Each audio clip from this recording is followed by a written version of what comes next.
I'd like to call this meeting to order. Does anyone have a disclosure of pecuniary interest? Seeing none, I'll proceed to the adoption of the previous minutes. May I have a mover and a seconder?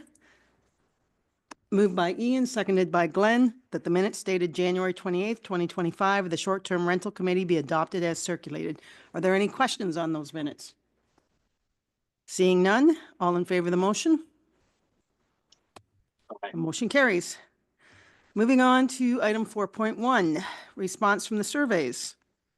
Let me just pull that up. That's going to be very short. Doesn't sound like there's anything to report. Is that correct? Was there one? Well, response from the surveys from last meeting. So from Romera and Blue Water, the two that we reviewed last meeting, the request of the committee was that I reach out and double check. Romera did not respond at all, and Blue Water said, we'll get back to you, but then she's on vacation this week, so or last week.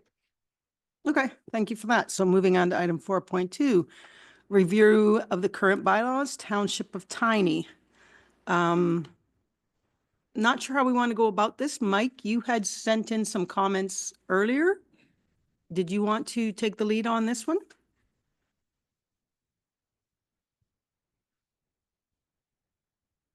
While you have the internet? Yeah, sorry, my audio is cutting in and out here, so I don't think I can, contribute to this this meeting. The connection is just too bad. I'll try without video, see if I can get any audio. Okay, so further to that, you did send some comments. Would you like us to read them then, Mike? Well, I presented those really as options for discussion as far as, are these items that we wish to consider, or should we just say, okay, that's nice that other townships are doing this particular step or part of their bylaws, but it doesn't make sense given the the size of our community for SDRs. So it was really just going through the list of what issues they had identified, and is it something that is worthy that we should be considering.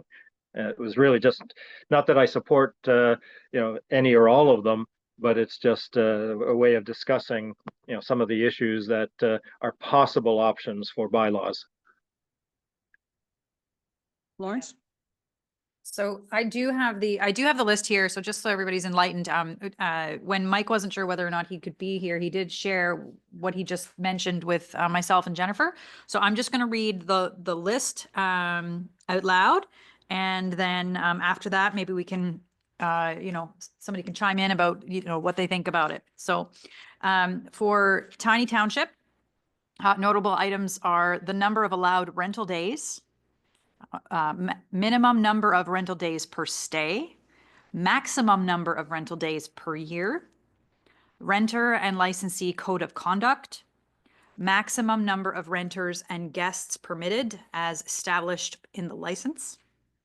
And then the license requirements requires a site plan, insurance requirements, electrical, wet, HVAC inspections, responsible person contact info and expectations, smoke, CO2, fire extinguisher maintenance requirements, parking, site plan and limits. And the fines and penalties include a demerit point system for license renewal and suspension and revocation. For Georgian Bay Township, the notable items are maximum length of short-term rentals of 30 days, limit of persons per guest room of 2, parking space limits, guest log, maintenance log, safety equipment schedule, short-term rental road access declaration. Interesting. Owner responsible person response time, signed renter's code of conduct, proof of insurance, detailed site plan including parking and septic, waste management plan or directive, code of conduct expectations of owner plus renter's acknowledgement, suspension and revocation, subjective, there's no demerit point system, registration and license issue appeals, right of entry, inspection, and fines. He did indicate this is likely not an exhaustive list. But yes, those were the items kind of be pulled out specific to each bylaw. So would anyone want to start? I guess we already started, Mike started. Would anyone like to respond to that? Are you itching? You, okay. Couple Ian. things I noticed on top of that was the Tiny didn't allow business or corporations to obtain a license. And their fees went from $1,500 to $1,750 this year. And yeah, they had 300 licenses available and they've got a waiting list apparently. In Georgian Bay, they've got a light rental use of 21 days or less, and their fees $250. And their regular rental host is 22 days or more for $1,000. And they've got a 10% discount for an approved sustainability plan, which I didn't get into that, but it's interesting. And they also said they thought they found $24,000 in unpaid taxes by going through the short-term rental process. I don't know how that would, you guys can answer that better than I can, like an account's an account, like it's, how would they find $24,000 in back taxes? I don't know. That's a very good question. I can speculate that one of the requirements for licensing is that you're up to date on your taxes. Yeah. That would be, as a condition of a license, you have to be updated on your taxes. And if you're in arrears, then you can't get a license. So, Okay, Anita? One of the things, I guess, first of all, I appreciate the information. And I somewhat like the demerit point system, and I've often thought that that was, an interesting way to go about, I suppose, enforcing the bylaw. In that, it's not sort of a one and done, you break a rule, you're done, that you kind of like a driver's license. I kind of like that. What kind of jumped out to me though, with the Tiny Township with their demerit point system was the noise bylaw infraction observed by an officer is 1 demerit point. And if I recall right, after 15 demerit points, you lose your license, I think, or there's an effect anyway at 15 points.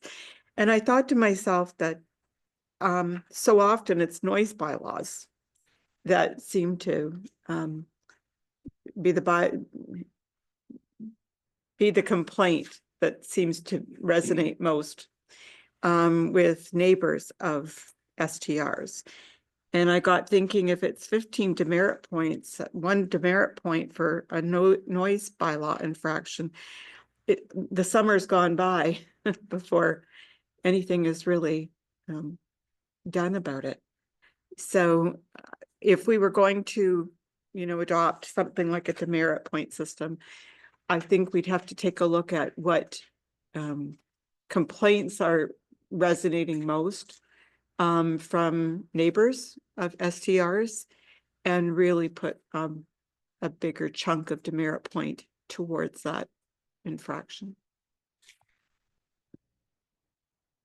Okay, thank you, Anita. Mary, do you have your hand up or are you posing? No.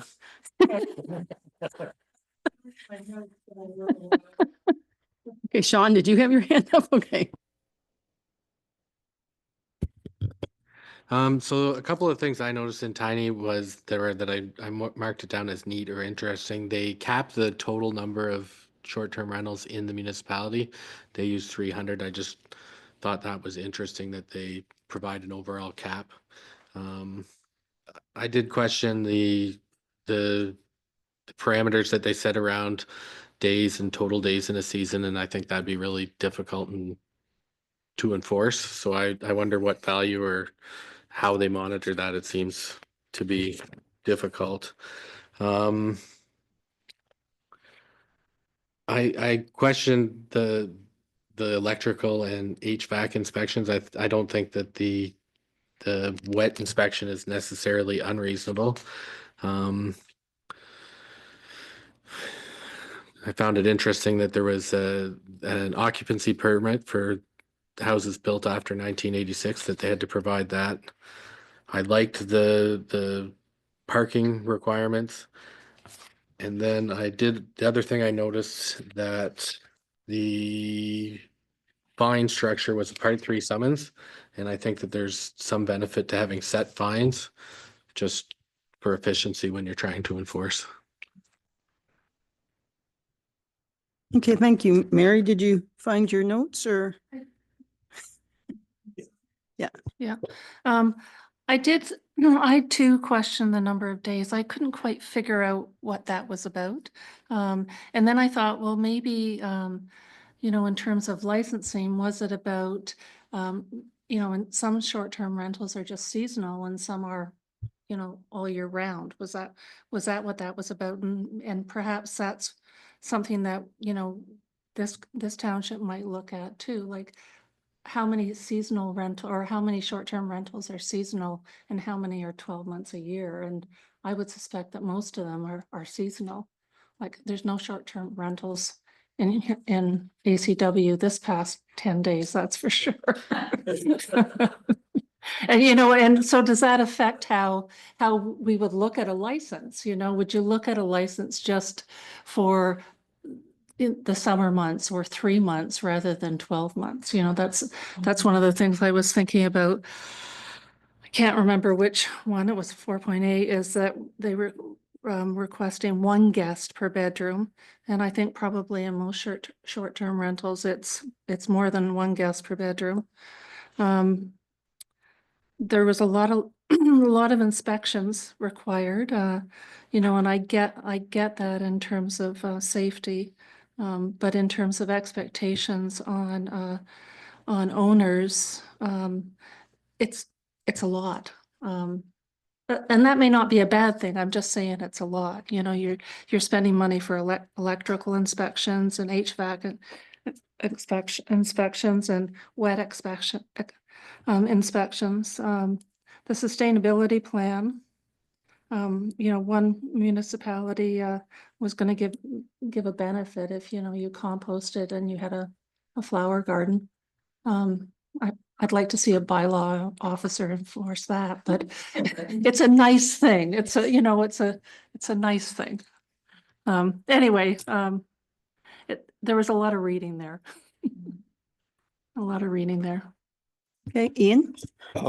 My understanding of the days, they had a maximum of 92 days between April 15th and October 15th.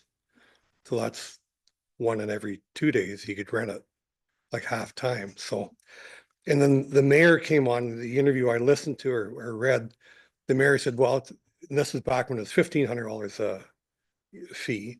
So that's only $16 a day. So people will pay that, no problem at all. Like, to me, he was very arrogant about it. But then they bumped it up to $1,750 just for this year. So,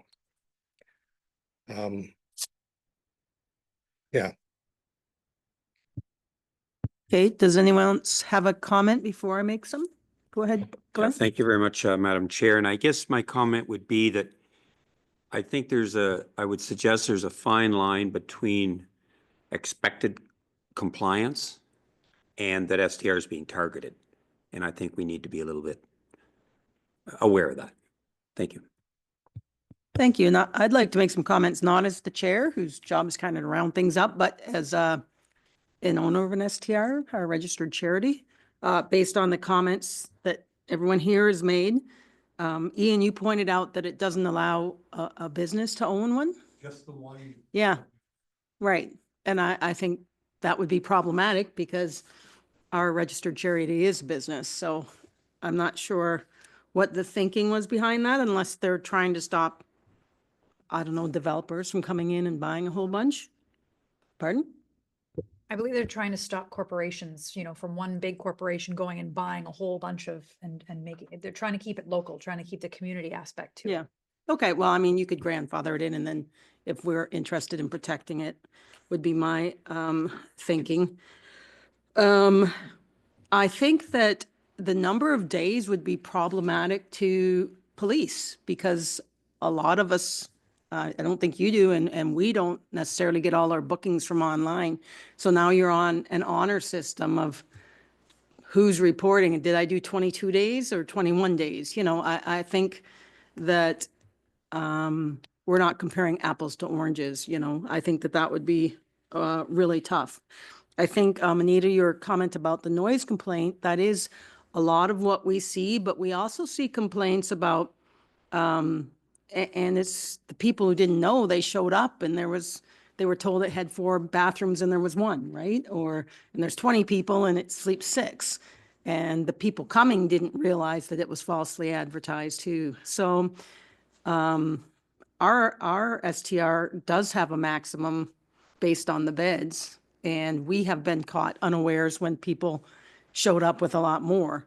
So I like the demerit system where you're not one and done because like it wasn't our fault. They didn't tell us everybody was coming and then there was a big problem, right? So I think the graduated and the demerit system is a better way.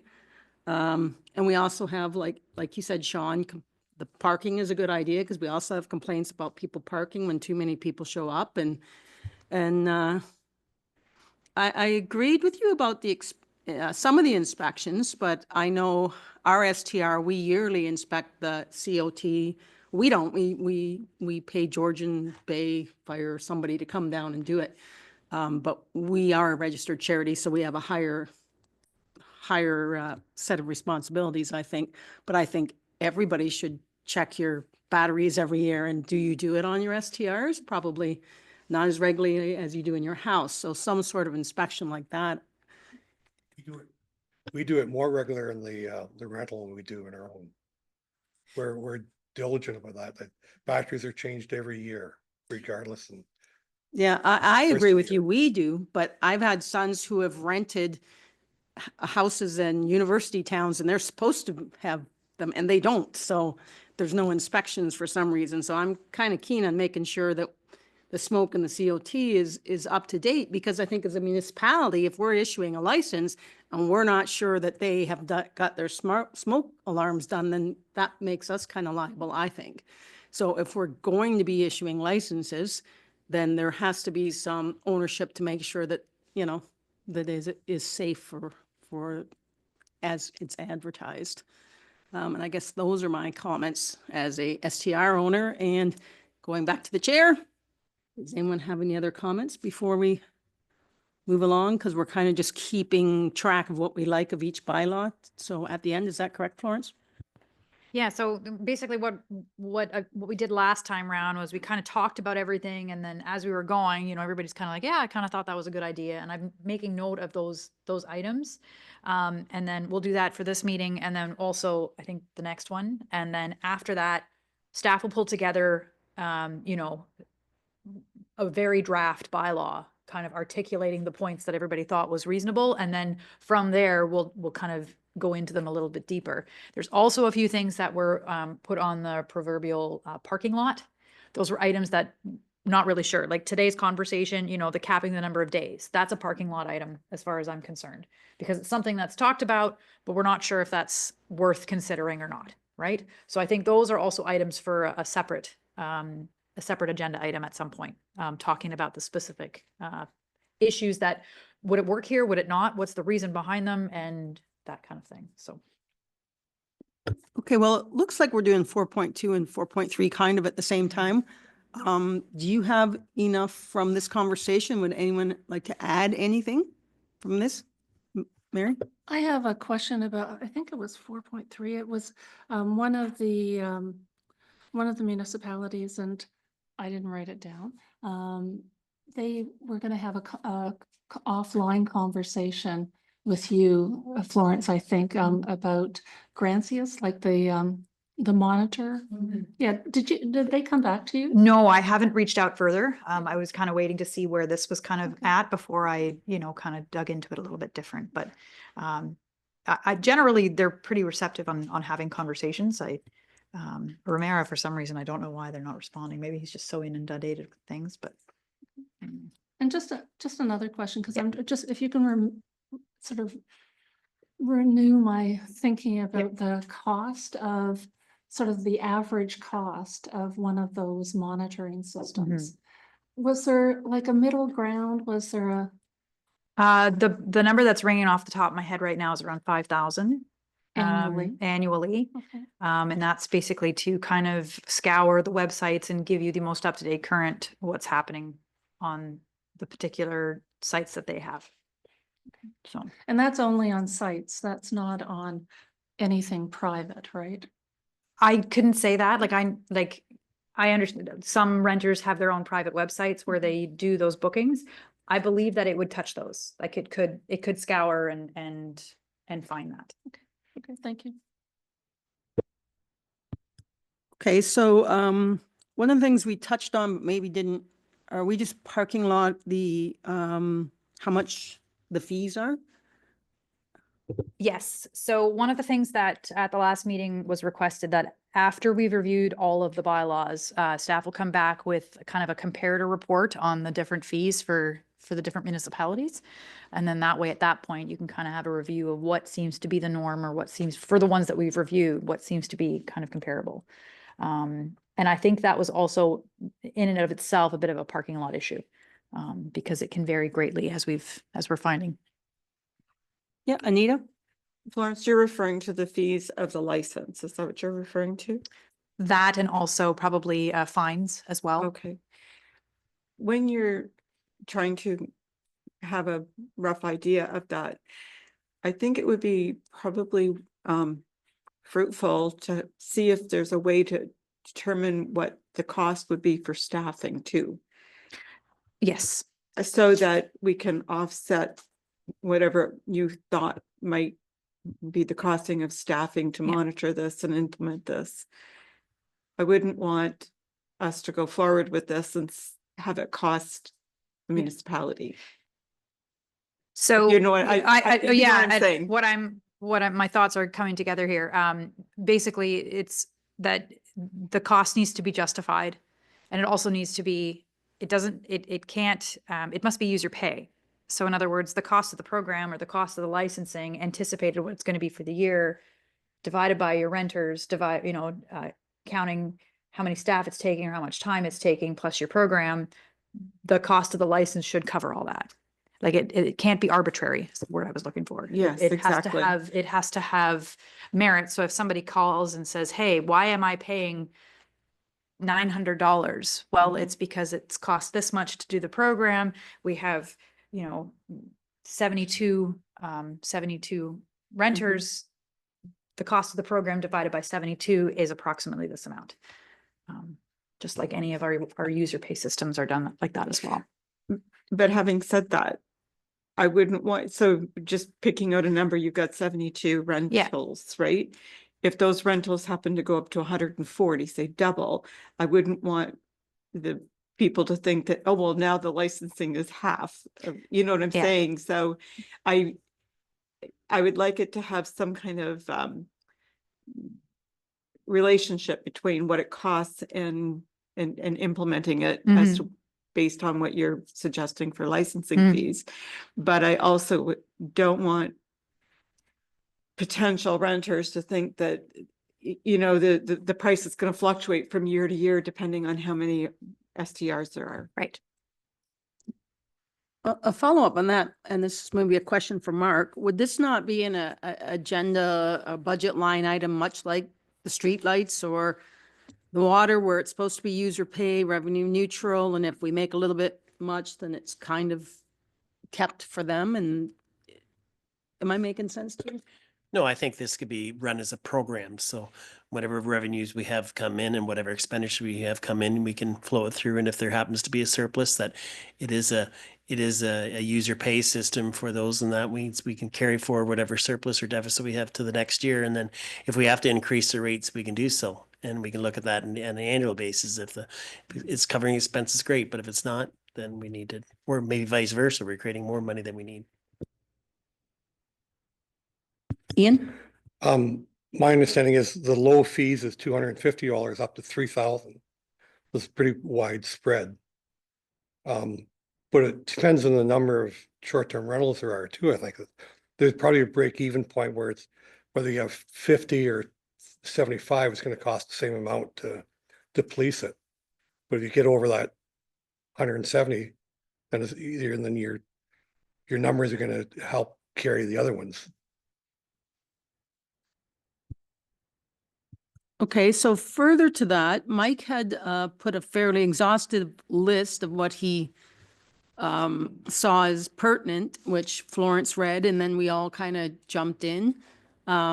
Is that enough for you, Florence, or would you like it more like, say, Anita said noise complaints, and then Jean said parking, and then I said CO2, and then you said non-electrical? Like, I'm not sure that there's a consensus, or we were just one person saying that. How would you like to handle that? So I'm from the conversations as we've had, and same with last time, the same style has happened where everybody's kind of just shared with what the things that they thought were good or bad. And then like last time I went through the video again, and then I highlighted it, and those were in the minutes.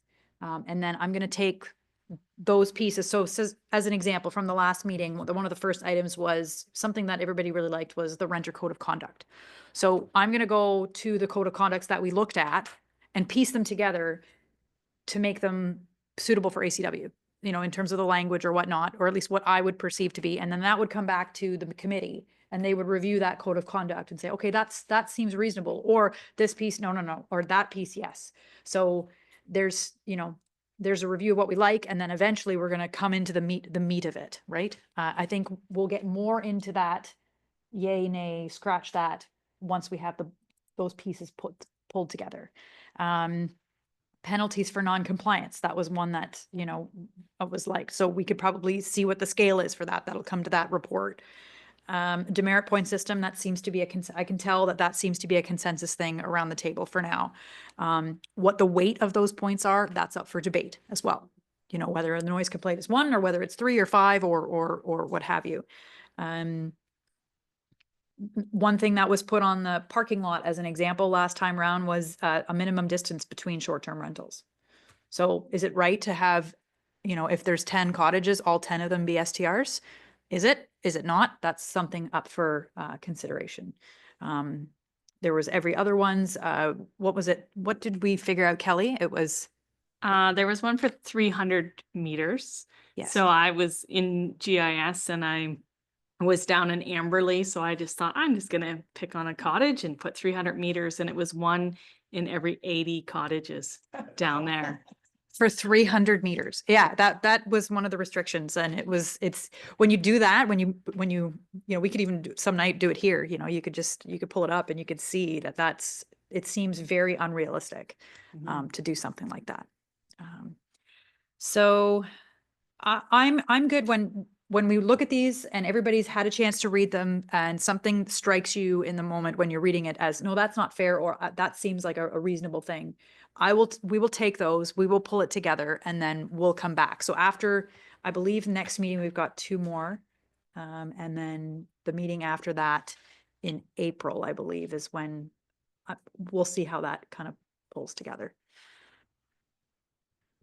Sorry, Anita? Yep. Well, I like what you're saying, Florence, about, you know, at the last meeting, unfortunately, I wasn't here. You said there was a lot of discussion and consensus around code of conduct. So I'm not going to try to suggest how you should do your job or anything like that, but I'll just throw this out there for your opinion.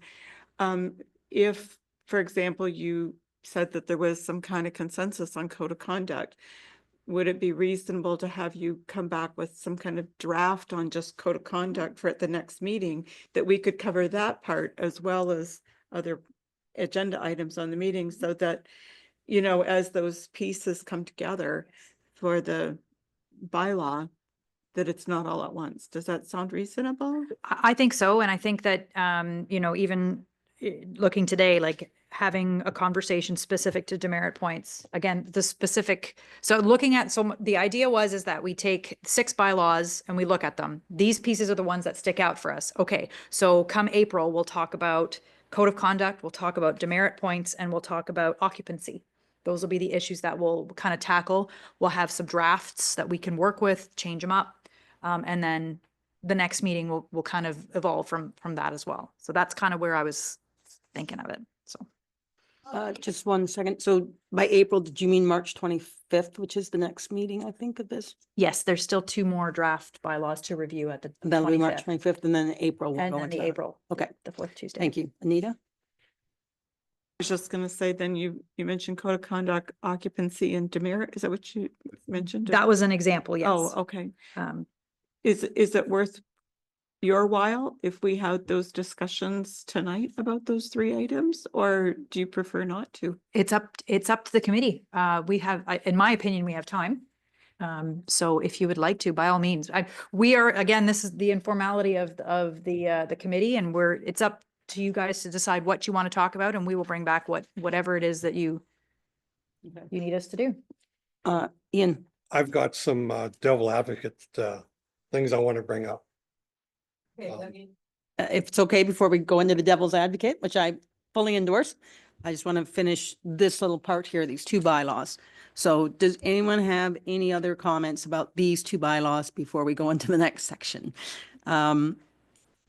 Putting my counselor hat on, I'm sure this will be on your radar as well, but I would think that the insurance requirements, proof of insurance, would be important. I mean, nobody really mentioned it because it's kind of an obvious one, but I think that would definitely be something we need, the inspections, septic, and all that. Okay, thank you.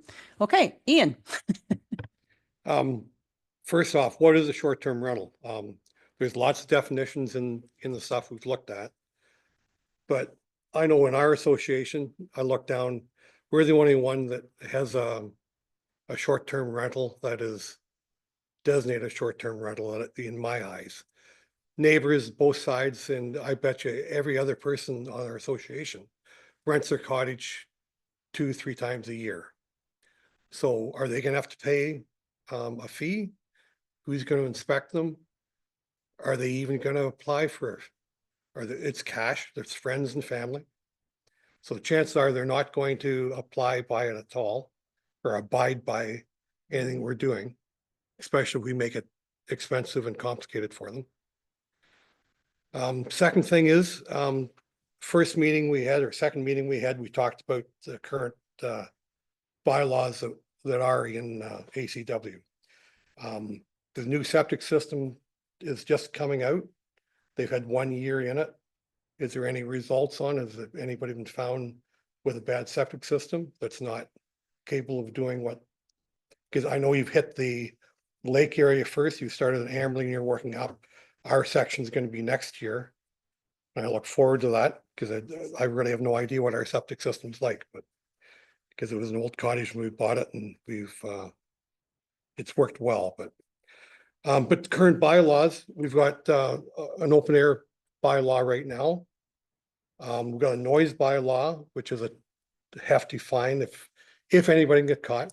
And that's talked, there's that one that talked about the bylaw was 1 demerit point if caught by an officer. And that's the problem that everybody's talked about. Nobody's there to catch them.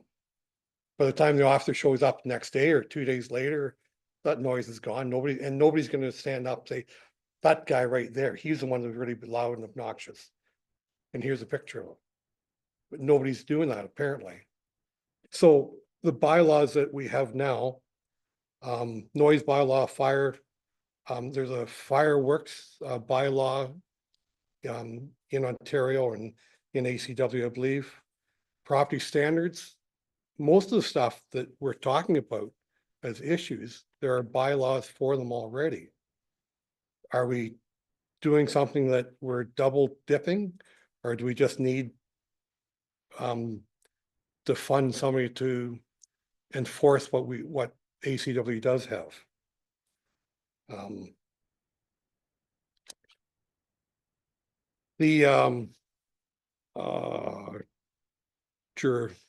The company that does the monitoring, are they American? Pretty sure they are, but again, that's. I support you on that. Yeah.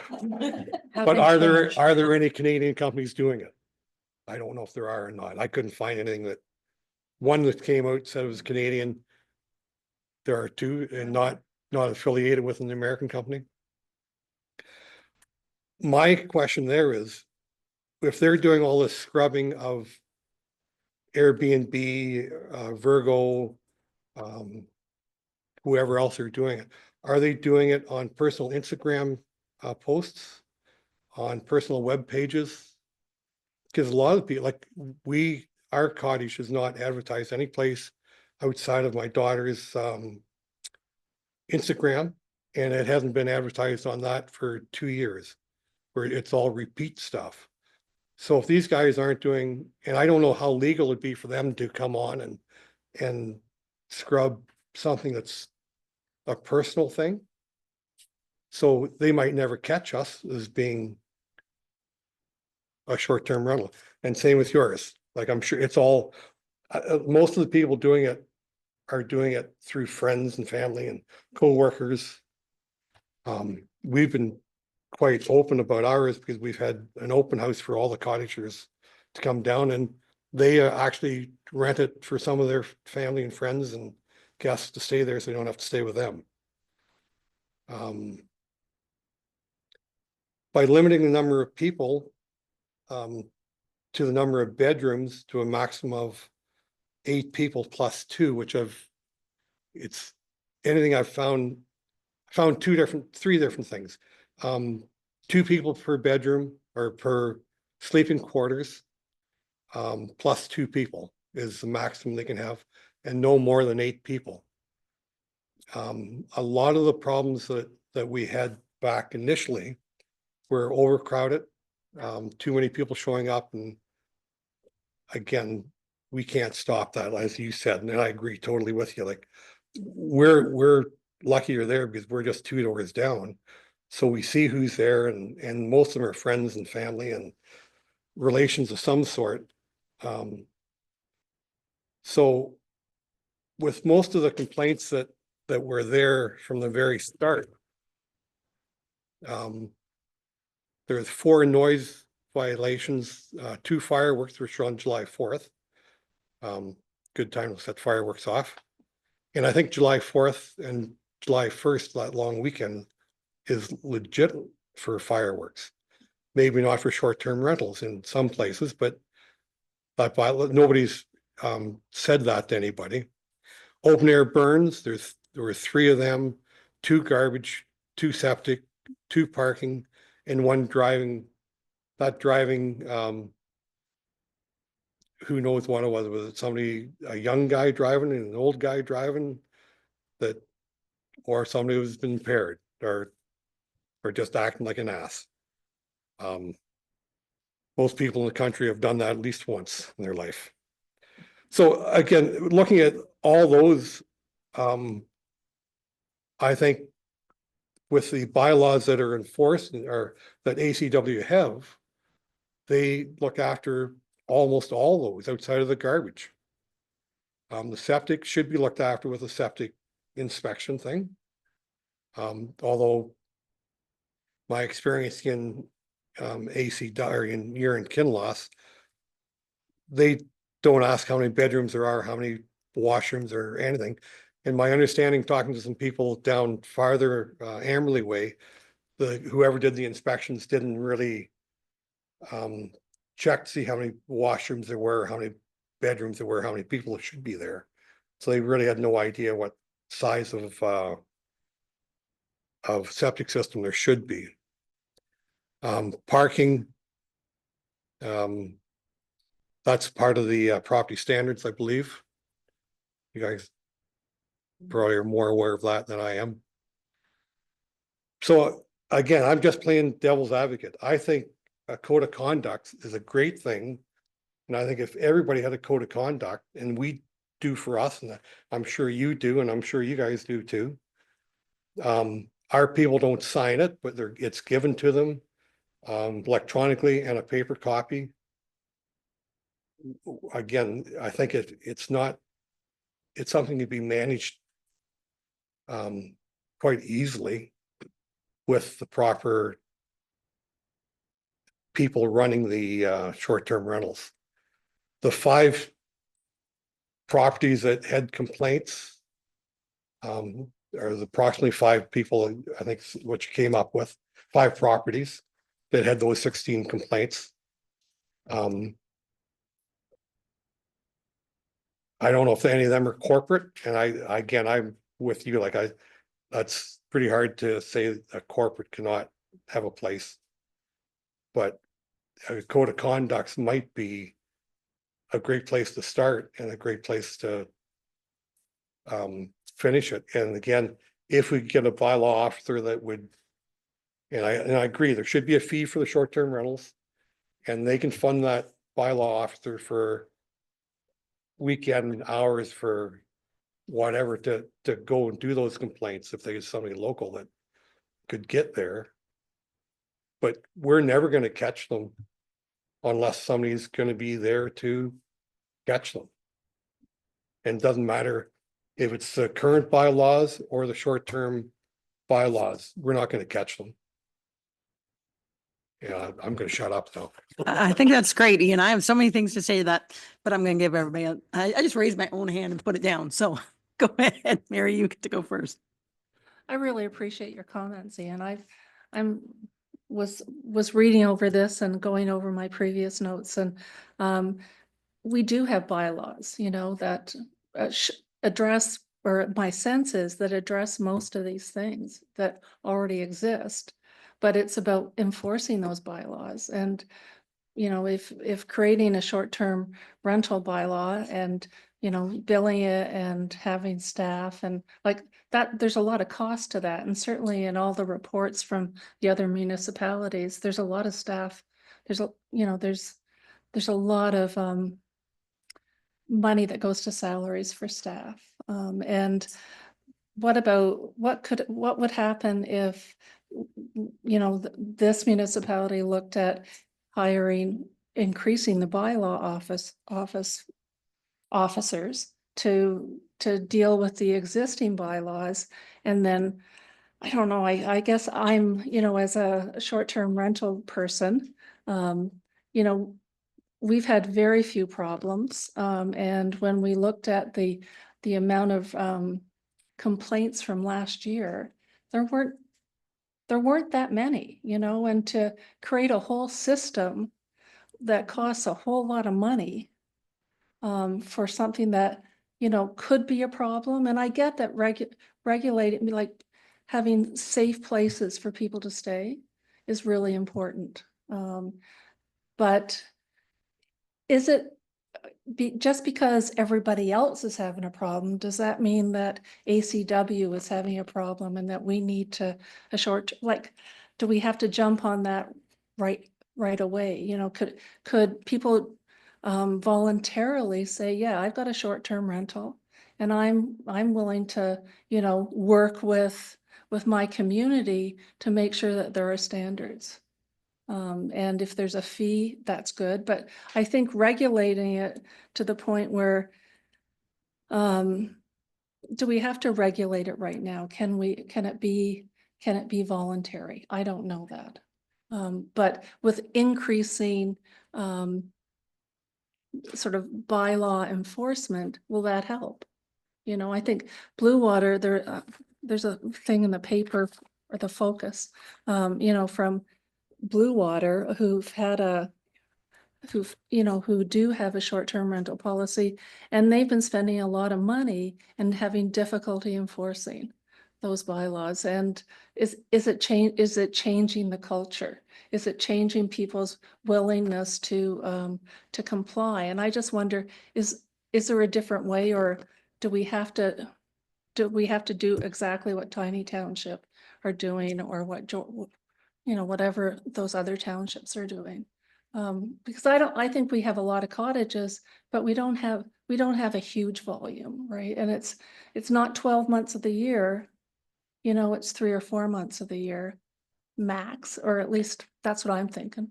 And if they were here last week, they're never coming back because they got snowed in. Anyway, Okay. I'm on the same wavelength as you, I think. Okay, thank you, Mary. Any other comments before I jump in? Glenn? Yeah, thank you, Madam Chair. I really like your comments, Mary. You know, when there's a fly, you maybe don't necessarily have to use a sledgehammer or a hammer, and a fly swatter would do. And it's a matter of getting our heads around how to eliminate the problems that a minimal number of STRs are causing. And I think you bring a great perspective. We sometimes maybe need to think outside of the box on how to do that. And if I could go back to a comment that Ian said, is there a reason that you don't have renters sign the code of conduct, Ian? Did I understand that right, that they do not sign it? And is there a reason for that, please, Madam Chair? No, we don't have them sign it. They read it. It's one of those, it's not a legal thing. It's, again, any code of conduct, especially a code of conduct, that's, here's our wish list, please, follow it. So for them not to sign it or them to sign it, it's doesn't make it a legal document, or it just makes it, I guess it's a feel good thing. Like, yeah, they read it and signed it. Did they really read it? I don't know. They signed it. How many times do you click on the button on the Agree. internet? Yeah, just because you don't want to read 30 pages. And Yeah. so again, no, we don't get them to sign it, but they do get they get 2 copies, one electronically when they make the booking, and one when they come. And it's in the book, it's laminated. It's there along with their what to do in ACW and Huron County and Bruce County and everything else that we promote. So I'm gonna go to Sean first. So I've talked in the past about the 24/7 hotline that's available. I think that there's merits to that. I like the idea. I don't necessarily like that it's American. I don't think it's practical to enforce every bylaw at a short-term rental. If you're going to try to recover those costs from the program, I don't think it's practical at the cost that a bylaw officer would come in at. So I think that these short-term rentals need to be self-regulated. I like the idea of the 24/7 hotline that can call in, and if there's an unresolved complaint, that you can issue a demerit point, and then after so many demerit points, you just lose your privilege. The one thing I did notice in Tiny Township, and I don't believe they use a 24-hour hotline system, but they do require that the operators of short-term rentals post on the township's website their civic address, the name of the operator, as well as the name and number of the responsible person. So you could bypass that 24/7 call by posting on the website, here is a list of short-term rentals and here's the contact number. It gives the owner or their responsible person an opportunity to address whatever complaints coming from the address and resolve it without getting bylaw involved. And obviously, if there is a complaint that couldn't be resolved, bylaw could follow up and gather details from those folks at a later date. Mary, did you want to add something? Okay, I'll come back to you. Anita? Thank you very much. I really appreciate your comments, Mary, and I wish that all the short-term rental operators operated like you folks do. Unfortunately, what brought us to this committee of council is the fact that the complaints due to short-term rentals was increased by 1,000%. And I know it doesn't seem like a lot when you put the numbers to it, but when you put a percentage to it, it's hard to ignore that. how are you getting 1,000% out of 16? How could it increase by 1,000%? It went from 2 to 20. We only had 16 given to us. Oh, okay. But that's what prompted me to bring this up. I'm not even sure when that was now, Florence, but it was quite some time ago. Mhm. Yeah. I was just going to clarify, it didn't necessarily increase by a large number. We only just started monitoring it. Yes. So it's not that it didn't exist before. It's Mhm. just we only actually took some numbers on it within the last couple of years. Couple being one or two. Like we've only done, I'm gonna say it was 2023 is when council actually asked us to start looking at it. Mhm. So I wouldn't say that it's fair to say that it increased. It just, we didn't track it. No, okay, I won't argue with you on that, but yeah, I won't, but needless to say, it increased significantly. And that's what brings us here, because it would be nice if everybody operated their short-term rentals ethically, but unfortunately they don't. And it's unfortunate if you have to look at rules that affect everybody. But I think that's the case with no matter what you do, if it's, the government making rules around driving or drinking or anything like that, it has to be fair for everybody. And it has to be something that's enforceable, I guess. If it's beyond the township's ability to enforce it, then you're right, it doesn't do any good. But it has to be fair for everybody, is what I think we have to look at. And it's not fair for the neighbors of the people that are causing a lot of problems. And theoretically, who's to say that it's not, if you let this go without some sort of enforcement, some sort of licensing, some sort of repercussion if you don't operate ethically, what's to stop somebody from it expanding continually and growing like a fire all the way down the lakeshore? And now it's too late or it's much more difficult to come to this point here. So, anyway, that's my feedback. Yeah. Ian? We have the bylaws in place right now. It's just a matter of getting it to be enforced. And as the one said, that the one demerit point, if it was caught by an officer, that's the same thing as having the bylaw now being enforced because somebody has to catch them. I don't disagree with the code of conducts. The hard facts, like the building safety, the fire safety, like all that stuff. It's the owner of the short-term rental can be accountable for the upkeep of the building, the property, the parking, all of that, the fire, the electrical, the wet, if they have a wood burning,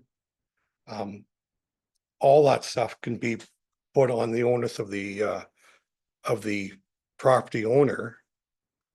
But the conduct of the people that come there is a little harder because it's human nature. We've got cottage, actually it's next door to the rental cottage, but it's 2 down from our cottage, so in between. Their grandkids come and they cause more ruckus and hellion than I've seen any of our renters do. And our neighbor, he'll get out middle of the sunset and he's out there howling at the moon. That's just him. So nobody complains about him. Like I talked to him about one day and he quieted it down a bit, but it's funny. It's entertainment. So code of conduct, I think, is a great way to go. Back to the complaints, the 16 complaints that were given at I can't remember the first meeting or second meeting we had. From June to November were the time frame. There were 16 complaints. And we were told that they came probably from a handful of properties. And I know one property from listening in on the noise bylaw at the ACW 2 years ago or 3 years ago when they put it through. It advertises something like 14 people to sleep there. So if there's a short-term rental said 8 was a maximum, that would eliminate a lot of that noise problem, I think. Anita, before I go to you, I'm going to jump in as if I'm an STR owner and not the chair. That's okay with everyone? Well, first of all, backing up to the handful of people that are doing the complaints, I think that's accurate. What's happening is council's been hearing about this for a few years and saying, we can't do anything. We've tried boosting the bylaws. And then we didn't have any data to say we need to do something else. So we said, if you see it, start complaining. And that's why there's an involved and active who knows that we're trying to do this and they're making complaints. Now, there's other owners, like our STR had a problem this year that the police were called out. We didn't tell the township about it. We just handled it. And because we want to keep our neighbors happy, we black out, long weekends, all sorts of things trying to stop this.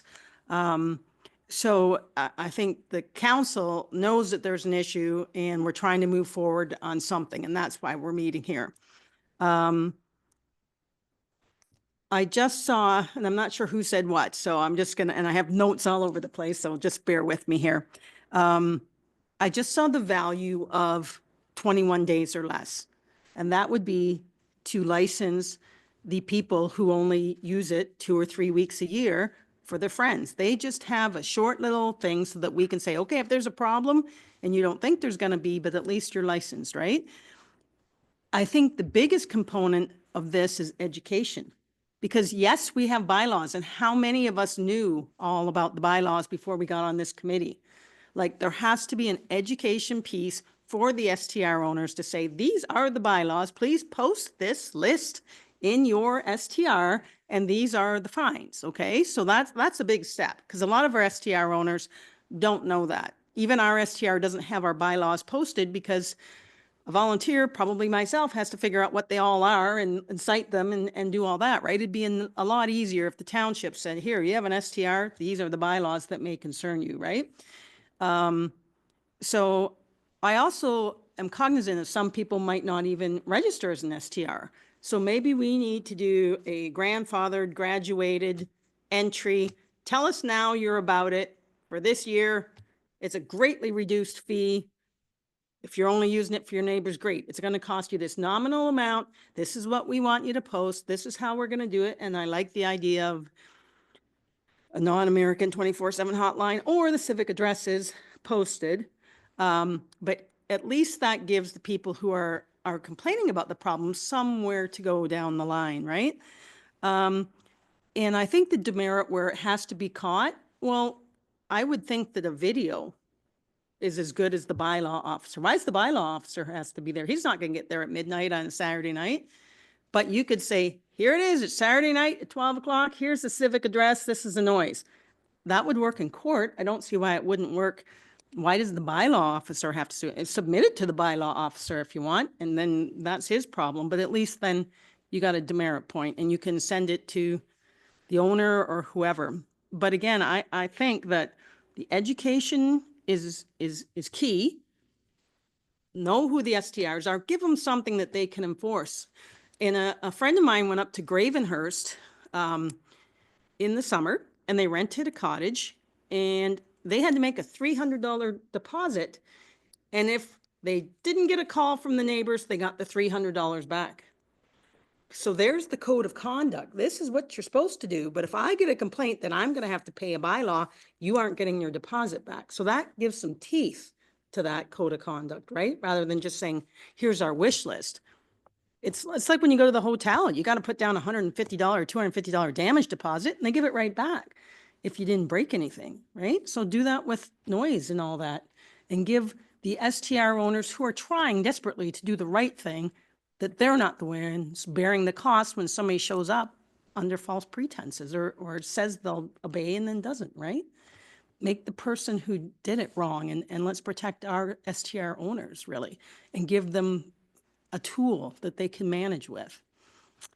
Anita, to you. My brain doesn't work so well this time of night, and as every year gets along, it works less and less, but I'm taking notes now. Occupancy. You touched on that, Ian, and I think that seems to be an issue with some of the complaints that we've heard. It's a 3-bedroom cottage, but all of a sudden there's 16 people there. And I think it needs to be clear that whatever it is, 2 people per bedroom. I think you touched on and said so many people per sleeping unit. No, a sleeping unit, Maximum of 8. maximum of 8, but a sleeping unit could be a family room that has Apologize. 4 futons in it, you know, like, That's only 2 people. yeah, but I want it to be, I would like occupancy to be really well defined and maximum, no matter what size of the cottage is. There's one, Just a okay. minute, Ian, please, Yep. because I let you speak without Sure, interrupting. And I'll lose my train of thought if somebody interrupts me. You meant, somebody mentioned the noise bylaw, so that seems to be a huge issue with the complaints that we've come back with, and I like the idea of taking a video. Here's the noise, you can see the timeline, it's Saturday night, it's 11 o'clock, and then off to the bylaw officer it goes, and it's kind of hard to just ignore the video. Safety is utmost important. Proximity of the owner to the STR, and I think Ian, you touched on it. You said, geez, you know, if there's too much noise, you're 2 doors down, you can say something. And Jennifer touched on about a deposit, a safety deposit or a damage deposit, which I think works great, except that in the case of an owner that lives several hundred kilometers away, there's a complaint that comes in at Saturday at midnight. The STR owner has the deposit. Oh, no complaints. Here's your $300 back. But now on Monday, that's when the complaint comes in and the deposit's already given out and given back to the renter. I kind of see where that might be a bit of a problem, unlike a hotel room where they can see if there's damage right away, you know, and they've got the credit card on file and they're set up. Hotels are set up for that sort of thing. But I think, Jennifer, what you touched on was a soft opening. And maybe that's how we approach this, is with a soft opening on this. You know, sort of light on regulations, light on things, but the things that we are most adamant about, and for me, it would be occupancy, safety, noise, proximity of owner to the STR. Those would be things that, you know, you really sink your teeth into it and then see how that evolves over the course of a year or whatever. Anyway, thanks for letting me go uninterrupted. Okay, Ian? Just going to try and clear the clarification of the 2 people per bed or bedroom. Some of the ones we've looked at are 2 people per bedroom, plus 1 if they're under 2 years old. 2 people per bedroom, plus 2 extra.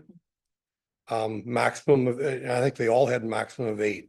None of them allowed any more than 8 people. We have 1 short-term rental in the area. Just 1 road over from our cottage association, and they advertise, I want to say 14 people and they've got 1 room in their picture, they've got 3 beds in it. So that would still be 1 bedroom, so it'd just be 2 people out in it, but so. Well, that was a fulsome discussion. Anyone else? Glenn? Yeah, thanks, Madam Chair. Pick up on a couple of things, and as far as a deposit, I think I'm asking if there's ways around that, like it would be refundable 7 days after they check out, something like that.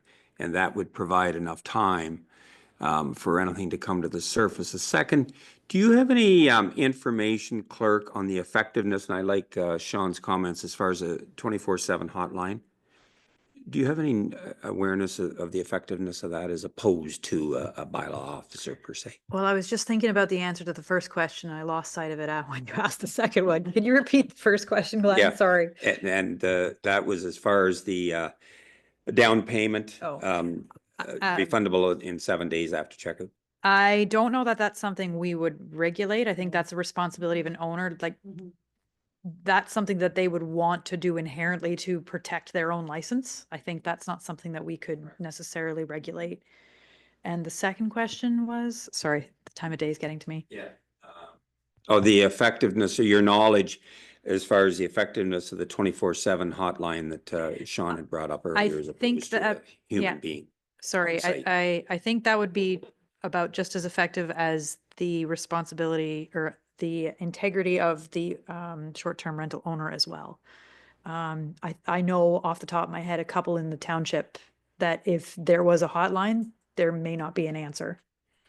You know, there would be nobody to answer on the other end.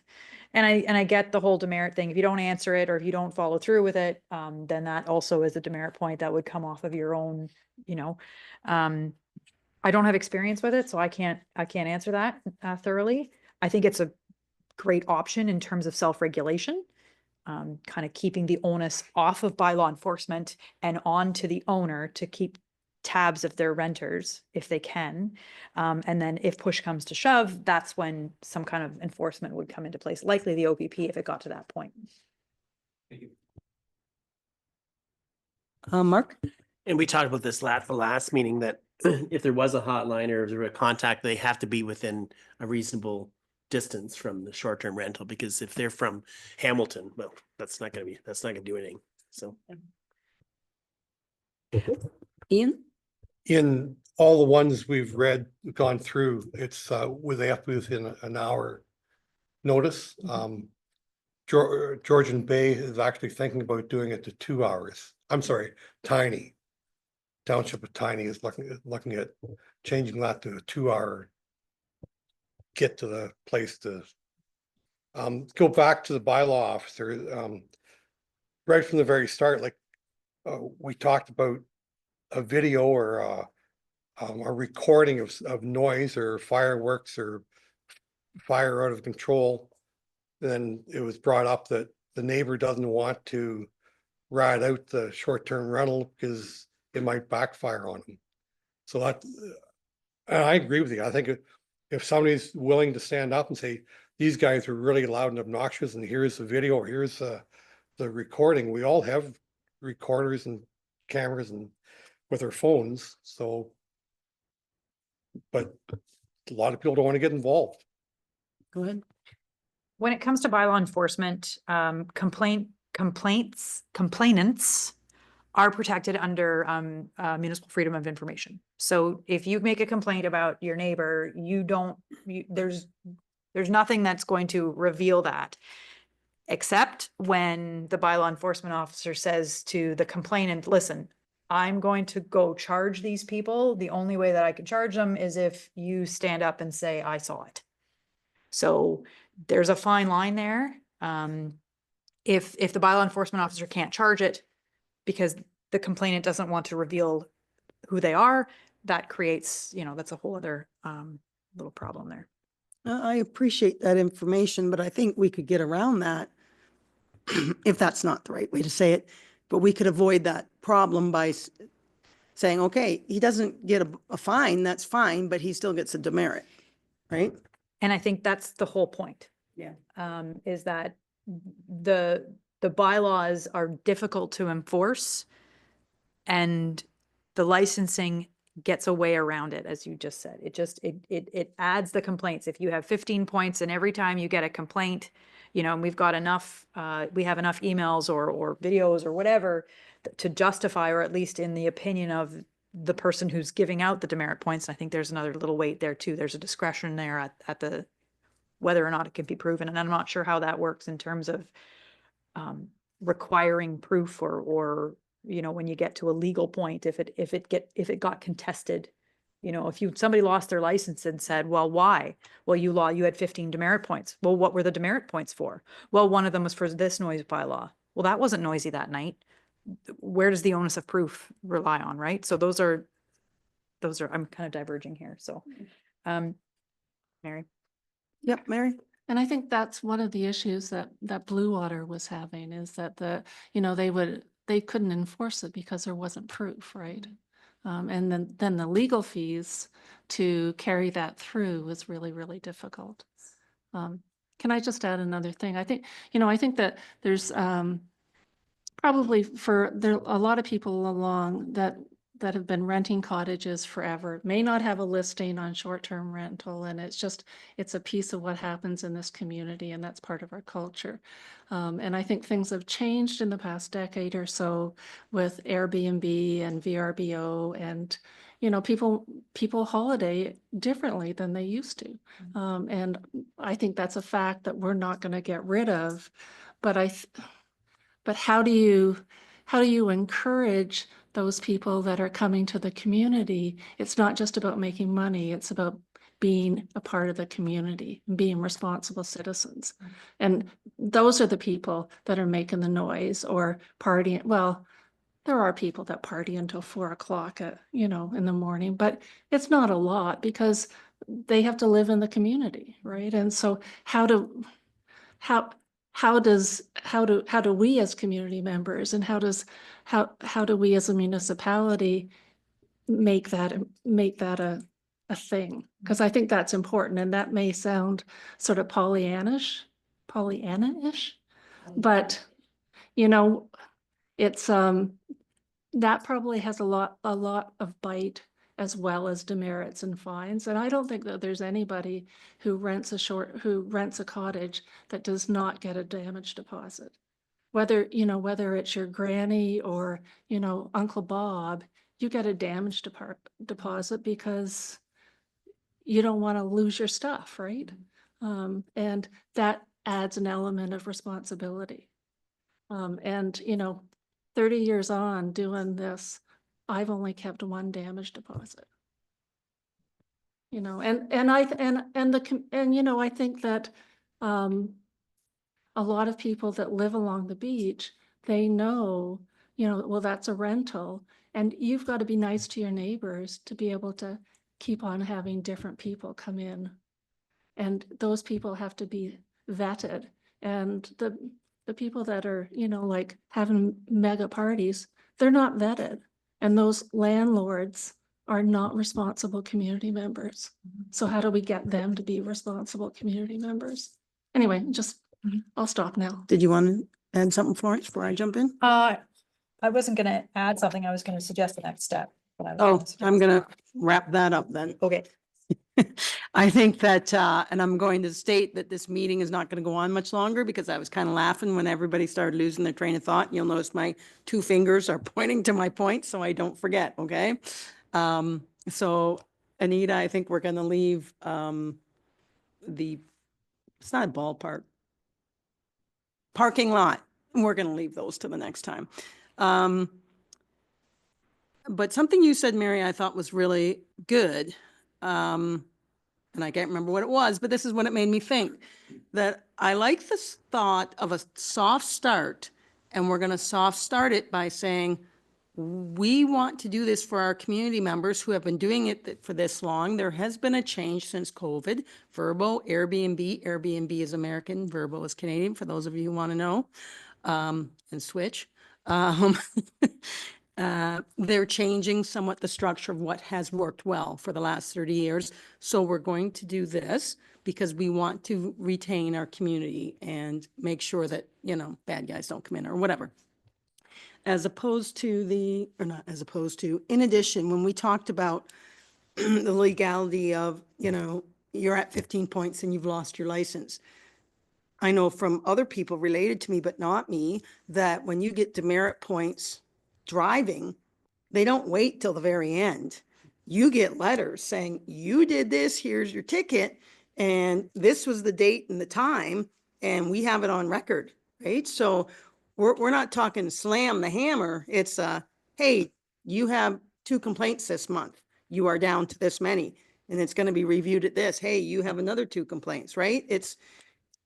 And here we have evidence. So you have 30 days to respond with this if you don't agree with this charge, this demerit point, right? We're not waiting until the end till they say it didn't happen. We're going to tell them as they go along, because we're not trying to be punitive. We're trying to be corrective. We're trying to model correct behavior. We're not, if we end up getting rid of the bad guys, fine. But what we'd really like is for them to do it correctly, right? Give them a chance to redeem themselves and go forward. Hold hands, play kumbaya. Okay, all right. I got nothing more. Florence. On that note, My suggestion would be that for the next meeting, in addition to having the next two bylaws to review, obviously the themes are recurring in the different bylaws. So I think that it does warrant moving along and condensing things a little bit more as you suggested. So maybe we'll prepare a code of conduct and prepare one to come back. And then maybe within the theme of soft start, have some language put around maybe some intention of where the bylaw will be going. That might help kind of guide, further into the terms of reference, kind of what does the committee see happening? And then we kind of give ourselves some principles to go by moving forward. Because I think that kind of, everybody seems to come back to, wait a minute, why are we doing this? Let's kind of, I like that soft start for our community members kind of thing. So maybe we'll bring back a code of conduct, and then maybe some demerit suggestions including some kind of language around self-regulation of the property owners. So in other words, that it's not necessarily heavy on a bylaw enforcement standpoint, but really shifting the onus onto the owners. So I'm not exactly sure what that looks like today, but I'm sure when we've we'll come up with something. So Anita? I'd like to circle back to occupancy, and it's not that I would expect to have that fulsome discussion at the next meeting, but I hope we can kind of wrap our head around that, because as Ian mentioned, there's a lot of different ways you can describe occupancy. And I think we also have to be cognizant of the fact, I think you had mentioned it, that sometimes, you've got 6 people registered to come in that weekend, but there's a whole group of people that just popped in, they had too much to drink, now they're not going to drive, and they're spending the night. And that's where problems, and the renters had full intention of us having the right amount of people there, but what they didn't have was the knowledge that there was going to be that many people again come, have too much to drink. And you don't want them to go on the road, obviously, if they've had too much to drink, you wish that they'd be responsible having a designated driver, but things happen. So I would think we should have like wrap our head around that a little bit, but that I think is a huge discussion on occupancy. Okay, I feel like we're on 5 new business, so is that? yeah, we're somewhere in there. Okay, Sean. Chaired meeting. Would it be too much to discuss oh no, I've lost it. It's getting too late. The appeal process when we discuss those other items. I think at the that's a next really meeting? good idea, because I think the code of conduct, the consequence needs to be addressed. So, okay. And I was going to ask Mike if you were okay waiting to talk about the difference, Sean, if you were okay waiting to talk about the difference between the 24/7 versus the civic address, we'll park it for there. Yes, parking lot, that one. Whatever, I got one of the words right, okay? It's too late at night. Yeah. So we're gonna park that one. But Mary, you said you knew of 2 Canadian companies. I was thinking of 2 Canadian, hosts, not the scanners. Not the Oh. No. Oh, okay. Yeah, okay, I was thinking of cottages, a couple of, sorry, wrong one. And I don't believe that there is a Canadian one, sadly. But Business opportunity, someone here? Zing. Okay, anything else for new business for the next meeting? We're all happy with what's going to be on at the next meeting? Okay. Then the next meeting of the short-term rental committee is on March 25th, 2025 at 7 PM or at the call of the chair. Can I have a mover and a second to adjourn this meeting? Moved by Ian, seconded by Anita. That the short-term rental committee does now adjourn to meet again on March 25th, 2025 at 7 PM or at the call of the chair. All in favor of that motion? Motion carries. Thank you all.